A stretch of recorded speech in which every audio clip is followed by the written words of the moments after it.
Nationwide. Samantala mga kabrigada, mas marami para hong buto at mga damit ay natagpuan daw yan sa Taal Lake.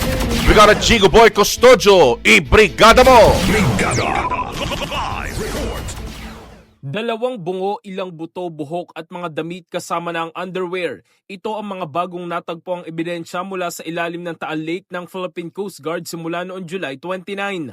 Ayon kay Justice Assistant Secretary Miko Clavano, buo pa ang mga ngipin sa mga bungo na maaaring makatulong sa dental records matching ng mga nawawalang sabongero, pati na sa DNA testing kasama ang mga kaanak ng mga biktima. Mahalaga daw na ma-identify kung sino ang mga biktima at kung mapapatunayang sila nga ang mga nawawalang sabongero, lalong lalakas ang kaso. Pinangangasiwaan na ng forensic pathologist na si Dr. Raquel Fortun at ng University of the Philippines sa DNA analysis ng mga buto.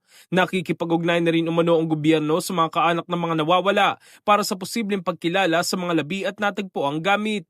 Samantala, nananatili pa sa evaluation stage ang mga reklamong murder at serious illegal detention na isinampa ng mga kaanak sa DOJ. Bagamat pinangalanan ng mga kaanak sa kanilang reklamo ang negosyanteng si Charlie Atong Ang at idineklara ni DOJ Secretary Boying Rimulya ang aktres na si Gretchen Barreto bilang persons of interest, nilinaw ni Clavano na hindi pa opisyal na naglalabas ng pangalan ng kagawaran.